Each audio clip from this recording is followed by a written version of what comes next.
Good afternoon. This is All India Radio. I am Valsa Williams and with me is Abhishek Mukhopadhyay with the Midday News.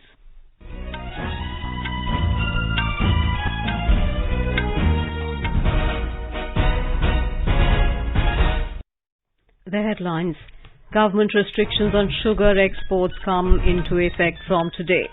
Uttar Pradesh Chief Minister Yogi Adityanath lays foundation stone of Ram Mandir Sanctum Sanctorum in Ayodhya.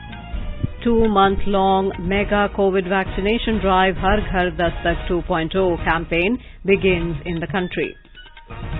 Schools across Kerala reopened for new academic year after 2-year shutdown due to COVID-19. Passenger train service Mitali Express flagged off between India and Bangladesh. Prasar Bharati holds conclave on direct-to-mobile and 5G broadband convergence roadmap for India in Delhi. In Asia Cup Men's Hockey Tournament, India to take on Japan in bronze medal match in Jakarta this evening. And in French Open tennis, Rafael Nadal beats world number 1 Novak Djokovic to reach men's singles semi-finals. Top seed Iga Swiatek to be seen in action in women's singles quarter-finals today.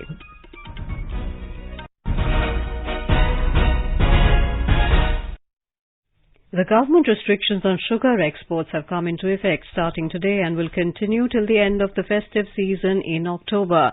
India is the largest producer of sugar in the world, but also consumes most of the sweetener it produces. Last week, the government had decided to put a cap on sugar exports to ensure domestic availability. Food Secretary Sudhanshu Pandey said India's exports have reached a record high this season and now domestic availability has to be ensured during October to November as consumption increases in the festive season. He said the decision has been taken in view of the global situation which may trigger the demand for sugar. The construction work of the Sanctum Sanctorum of the under-construction Ram Temple in Ayodhya began today with the laying of the foundation stone at the Garbhagriha by Uttar Pradesh Chief Minister Yogi Adityanath by placing the first carved stone in it. Seers and saints from across the country were present at the ceremony, which was telecast live. The first carved stone of the Sanctum Sanctorum was placed by Yogi Adityanath at 11:15 a.m. sharp in Abhijit Muhurt. With the Shila Pujan ceremony today, the shape of the grand Ram temple in Ayodhya will start taking place. Sri Ram Janmabhoomi Tirth Kshetra Trust, in charge of the temple construction, informed that white marble from the Makrana hills of Rajasthan would be used in the Sanctum Sanctorum. Carving of the stones which will be used in the construction of the Sanctum Sanctorum is taking place at 2 workshops. On the occasion, all temples have been decorated in the city of Lord Ram and earthen lamps will be lit in the evening. Prime Minister Narendra Modi had attended the foundation stone laying ceremony for the temple on the 5th of August in 2020, following which construction had started. Today, the Union Health Ministry has launched the Har Ghar Dastak 2.0 campaign. The aim of this 2-month-long campaign is to speed up COVID-19 vaccination coverage across all eligible age groups. The focus is to vaccinate and saturate the eligible population groups for first, second and precaution doses through door-to-door campaigns. The campaign will continue till the 31st of July this year across all states and union territories.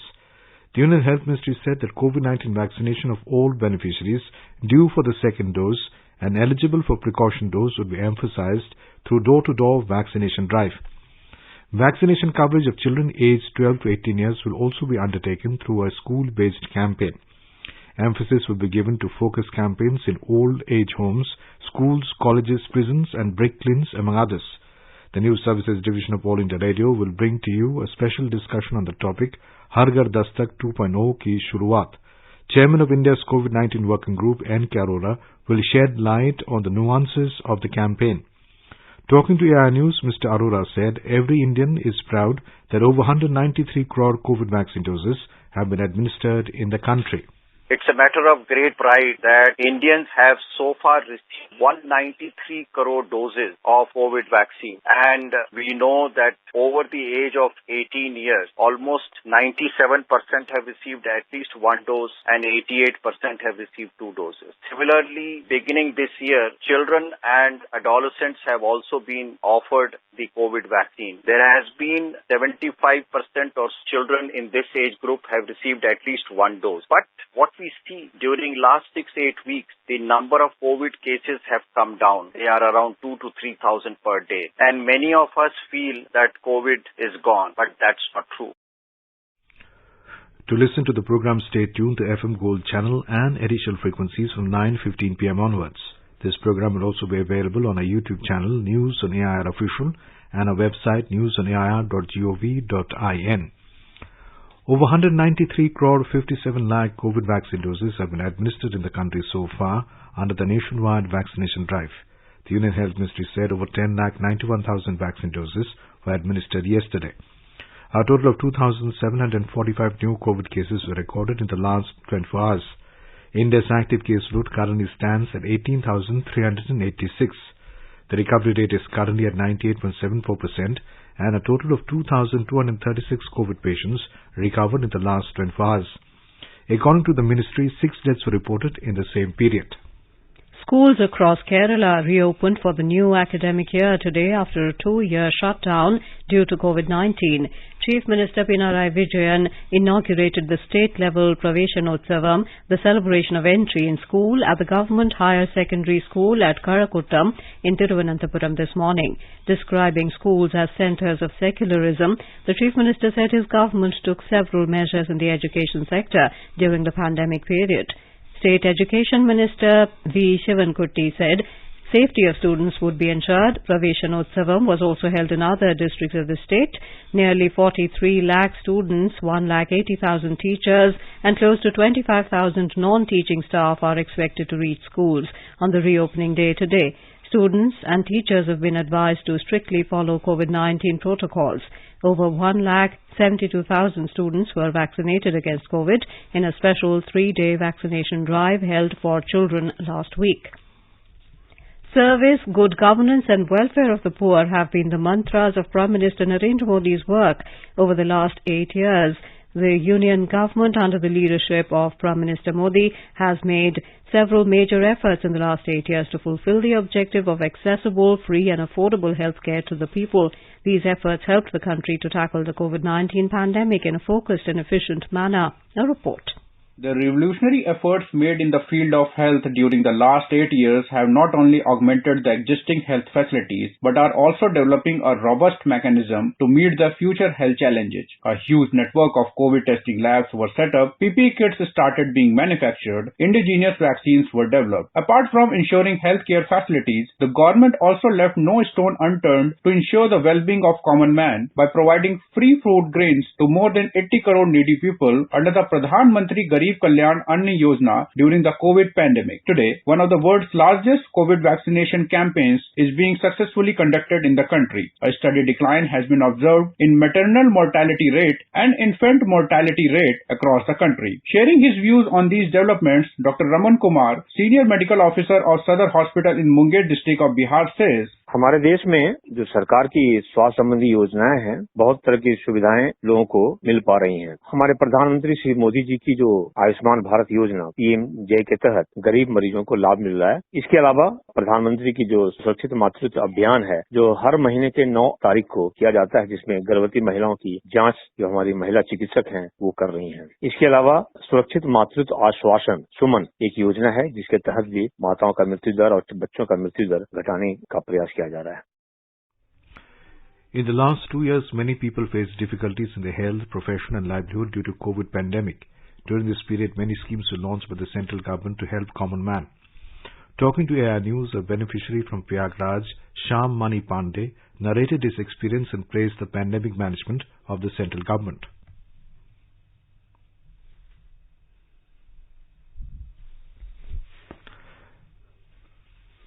Another beneficiary, Ramnath from Prayagraj, who is also Divyang, faced many difficulties during the COVID period, but different schemes of the central government helped him a lot during the pandemic.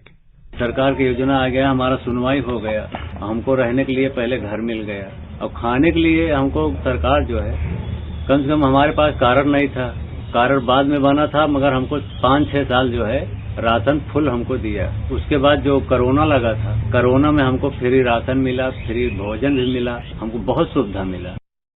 In the last 8 years, the NDA government, led by Prime Minister Narendra Modi, has introduced several schemes that focus on women and aim to provide them with their due social dignity and ensure ways of earning.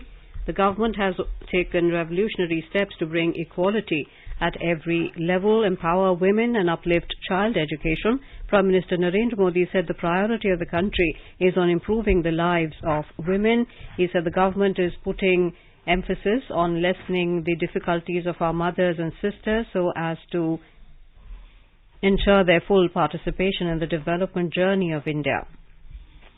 As part of the nationwide campaign in Union Territory Ladakh, special COVID vaccination sessions were held at different remote areas to achieve 100% vaccination to its residents and migrant labourers. Our Leh correspondent has filed this report. UT Ladakh Health Department conducted special session at their worksite. Thousands of migrant laborers have been working in road construction and other nation-building works in remote areas. These are engaged by border road organization and any other construction companies. The special COVID vaccination session helps the health functionaries in working towards the motto of no one left without COVID vaccination, but also prove useful for the laborers by saving day-long wages. Health department simultaneously had to tackle the non-availability of connection in the remotest place in Ladakh to update the vaccination record. Deputy Chief Medical Officer Leh Dr. Manzoor ul Haq narrated about the special drive for COVID vaccination. हर किसी को vaccine करना था, वो एक हमारे लिए challenge था। दूर दराज इलाका जैसे दौलत बिग उल्दी बॉर्डर पड़ता है, तो वहाँ बहुत से लोग बीआरओ के लेबर्स हैं, तो उनका भी हमने स्पेशल ड्राइव किया। हमारे टीम वहाँ पे गए, हमारे टीम वेल इक्विप थे, एम्बुलेंस उनके पास था, AFI किट था, तो आराम से वहाँ करके आया। उसी तरह ट्रंक सिंगेला है जो कि 6 महीना के दौरान बंद रहता है, हेली के जरिए वहाँ वैक्सीन पहुंचाया और जितने भी लोग थे वहाँ के इनहिबिटेंट्स उनको हमने वैक्सीन किया। कुछ इलाके ऐसे थे ब्रिज नहीं था, रिवर सीन को क्रॉस करना था, हमारे वर्ग तो वहाँ जाके वहाँ पे वैक्सीन किया। लोगों के साथ कोऑपरेट करके लद्दाख जैसे एरिया में हमने अच्छी तरह वैक्सीन चलाया। वैक्सीन के लिए कोल्ड चेन मेंटेन करना बहुत जरूरी होता है, तो हमने हर एक जगह पूरे डिस्ट्रिक्ट में 22 कोल्ड चेन पॉइंट हमने तैयार किया। Special session for coverage of children for both doses were also held in every school in the region. With Ramesh Chandra Yangchan Dolma for Air News from Leh Ladakh. You were listening to the Midday News on All India Radio. A reminder of the headlines before we move on. Government restrictions on sugar exports come into effect from today. Uttar Pradesh Chief Minister Yogi Adityanath lays foundation stone of Ram Mandir's Sanctum Sanctorium in Ayodhya. 2-month-long mega COVID vaccination drive Har Ghar Dastak 2.0 campaign begins in the country. Schools across Kerala reopen for new academic year after 2 years shut down due to COVID-19. Passenger train service Mitali Express flagged off between India and Bangladesh. Prasar Bharati holds conclave on direct-to-mobile and 5G broadband convergence roadmap for India in Delhi. In Asia Cup Men's Hockey Tournament, India to take on Japan in the bronze medal match in Jakarta this evening. And in French Open tennis, Rafael Nadal beats world number 1 Novak Djokovic to reach men's singles semifinals. Top seed Iga Swiatek to be seen in action in women's singles quarterfinals today. Cinema प्रेमी हो जाओ तैयार, आया है फिल्मों का त्योहार। 29 मई से 4 जून तक लगातार सपनों का शहर लाया आपके लिए उपहार।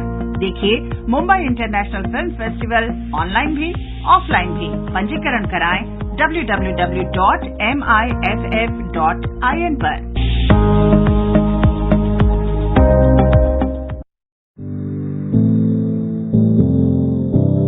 कंपटीशन की अगर आप कर रहे हैं तैयारी, तो उनके लिए ऑल इंडिया रेडियो पर हम लाए हैं अभ्यास, एक ऐसा कार्यक्रम जिसमें आप पूछेंगे सवाल व्हाट्सएप नंबर 9289094044 पर, या फिर ईमेल करेंगे abhyas.airnews@gmail.com पर और हमारे विशेषज्ञ देंगे इसका जवाब। इस बार का विषय है एनवायरमेंट एंड क्लाइमेट चेंज और सवाल भेजने की अंतिम तारीख है 1 जून। आपका अभ्यास हमारा प्रयास।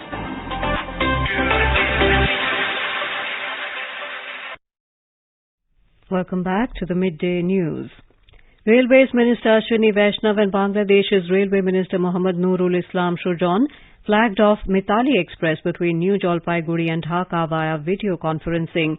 Speaking on the occasion, Mr. Vaishnav said the relationship between India and Bangladesh is based upon shared heritage, shared present and shared future between the two countries.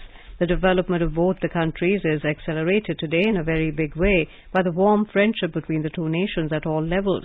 Mr. Vaishnav said Midday Express will be yet another milestone in increasing friendship, in strengthening this bond, in improving relationship. The Dhaka-Jalpaiguri Midday Express is the third Bangladesh-India passenger train service.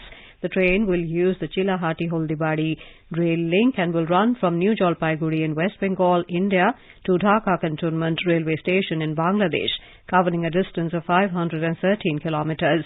Midday Express will run 2 days a week on Sunday and Wednesday from New Jalpaiguri Junction, and from Dhaka Cantonment the train will run every Monday and Thursday.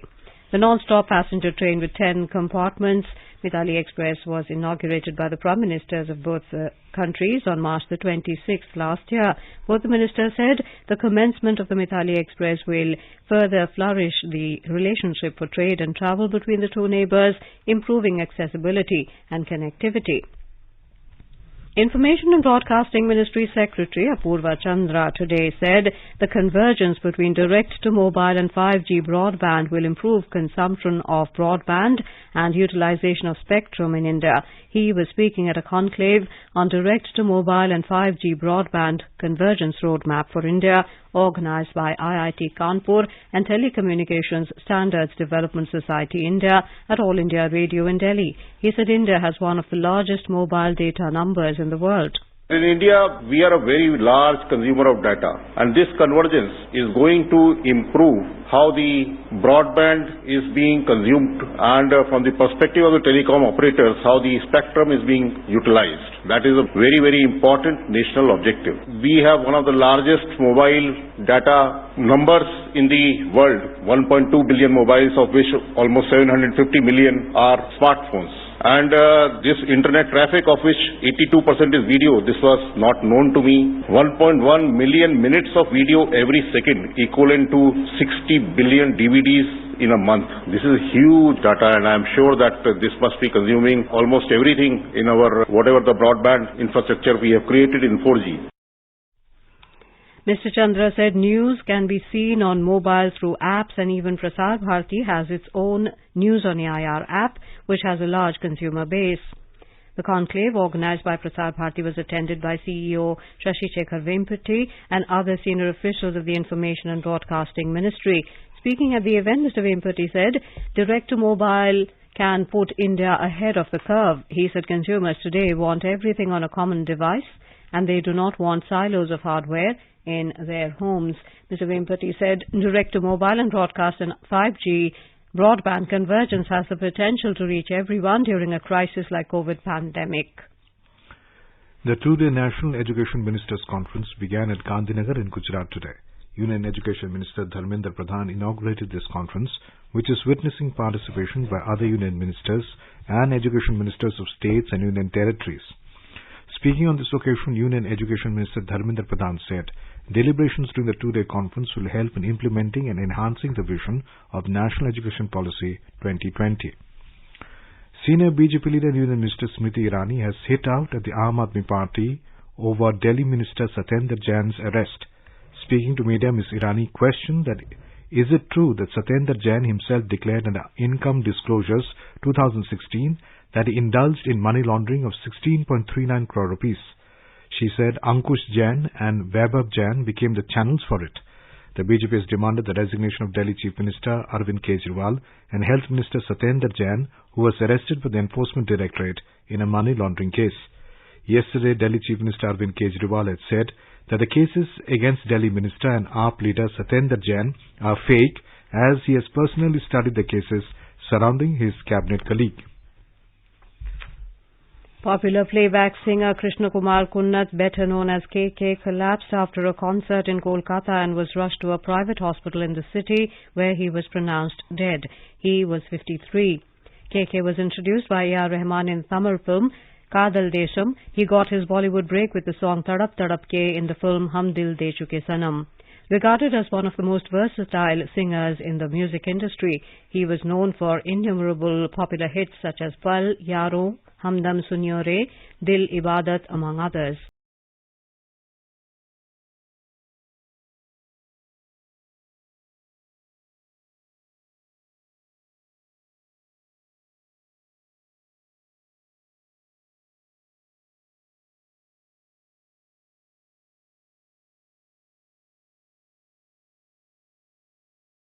Talented singer.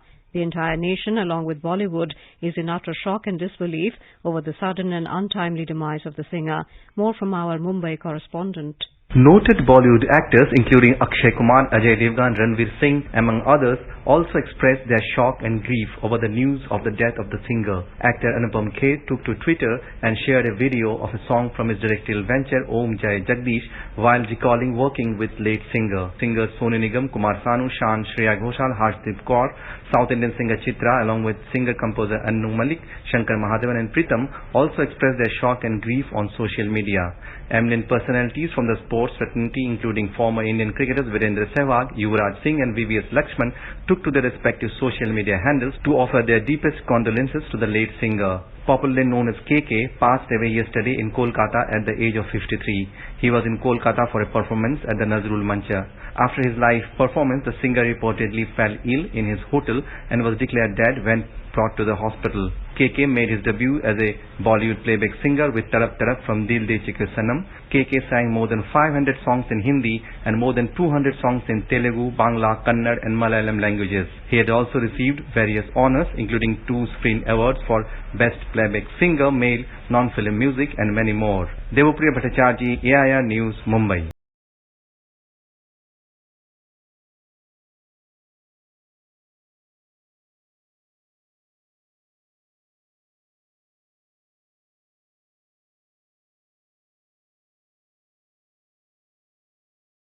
Let's listen to our special program Azadi Ka Safar, highlighting the importance of the day during the freedom struggle.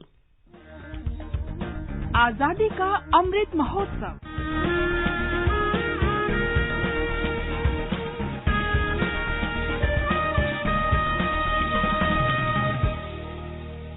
Azadi Ka Safar with AIR News. Birth of a nation. India's glorious freedom struggle is one of the greatest struggles the modern world has ever witnessed. AIR News brings you a glimpse of the struggle every day.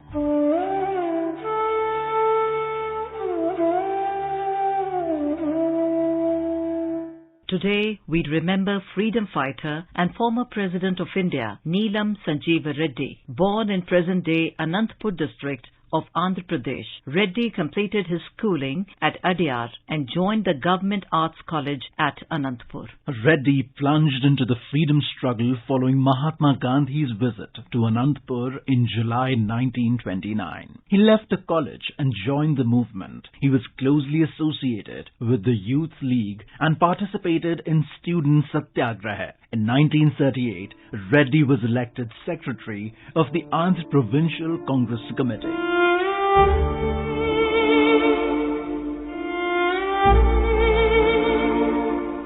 During the Quit India movement in 1942, he was arrested and sent to the Amravati jail, where he served his tenure in jail along with independence activists T. Prakasam, S. Satyamurthy, K. Kamaraj and V.V. Giri. He was released in 1945. Later, he was elected to the Madras Legislative Assembly in 1946. Reddy became the Deputy Chief Minister of Andhra State in 1953 and the first Chief Minister of Andhra Pradesh in 1956. He also served as the Union Cabinet Minister from 1964 to 1967 and the Lok Sabha Speaker from 1967 to 1969.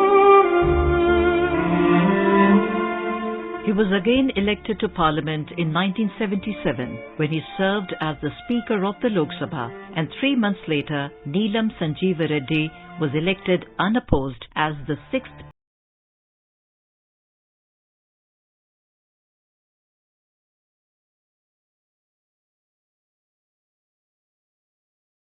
since we became free. The events of the recent past have proved the maturity of thought and action by the millions of our toiling countrymen who have confirmed our belief in the democratic way of life. Today we can hold our heads high as the world's largest democracy. If the democratic way of life is to last, we must look inwards and examine our thoughts.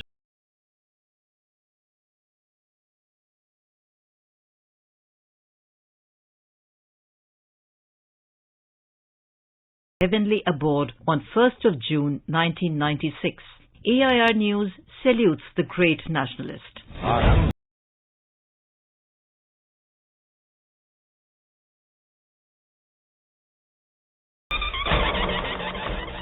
We remember martyr Isavi Singh, who belonged to Jaunpur, Uttar Pradesh. He joined the rebel forces in fighting the British at Jaunpur during the First War of Independence in 1857. He also took part in robbing a government godown and killing its custodian, Davis, on the spot. Isavi Singh was arrested and sentenced to death. He was hanged till death on the 1st of June, 1858.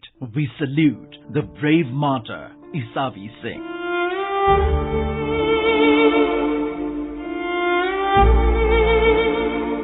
We also pay tributes to martyr Trailokyanath Guchai from district Midnapur in West Bengal. He took part in the No Tax campaign during the civil disobedience movement and was shot dead in the police firing on 1st of June 1930.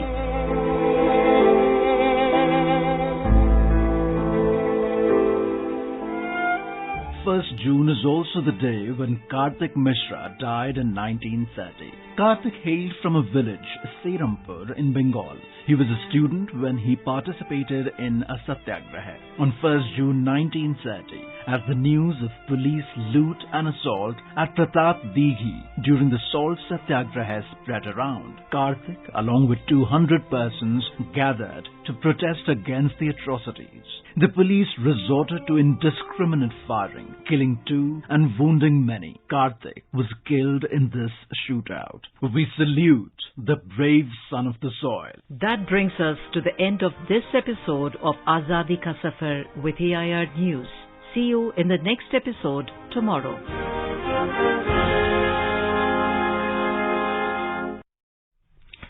In Asia Cup Men's Hockey Tournament, India will take on Japan in a bronze medal match in Jakarta this evening after missing out on qualifying for the finals.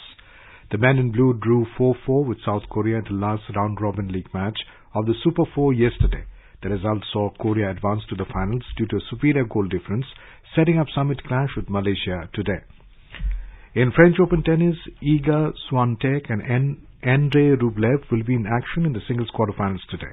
In men's singles, 7th seed Andre Rublev will take on 20th seed Marin Cilic this evening, while Kasper Ruud and Holger Rune will lock horns in an all-Nordic clash. Earlier, Rafael Nadal defeated old rival and world number 1 Novak Djokovic. Nadal will now meet 3rd seed Alexander Zverev on Friday in the last 4 clash. In the women's singles, top seed Iga Swiatek will face 11th seed Jessica Pegula, while 20th seed Daria Kasatkina will be up against a compatriot Veronika Kudermetova this afternoon.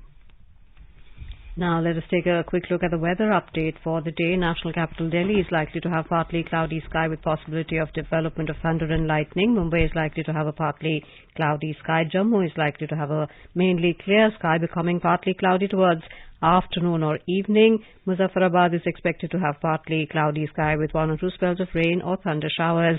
Gilgit is likely to have generally cloudy sky with possibility of rain or thunderstorm or dust storm. In the northeast, Guwahati, Imphal, Shillong and Kohima are expected to have partly cloudy sky with 1 or 2 spells of rain or thunder showers. And now before we end the bulletin, the headlines once again. Government restrictions on sugar exports come into effect from today. Uttar Pradesh Chief Minister Yogi Adityanath lays foundation stone of Ram Mandir Sanctum Sanctorum in Ayodhya.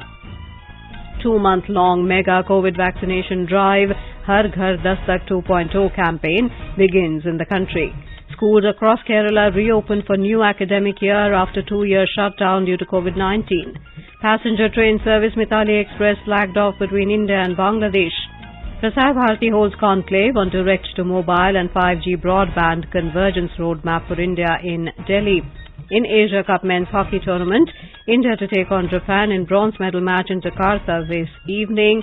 And in French Open tennis, Rafael Nadal beats world number 1 Novak Djokovic to reach men's singles semi-finals. Top seed Iga Swiatek to be seen in action in women's singles quarter-finals today. And with that, we end the midday news.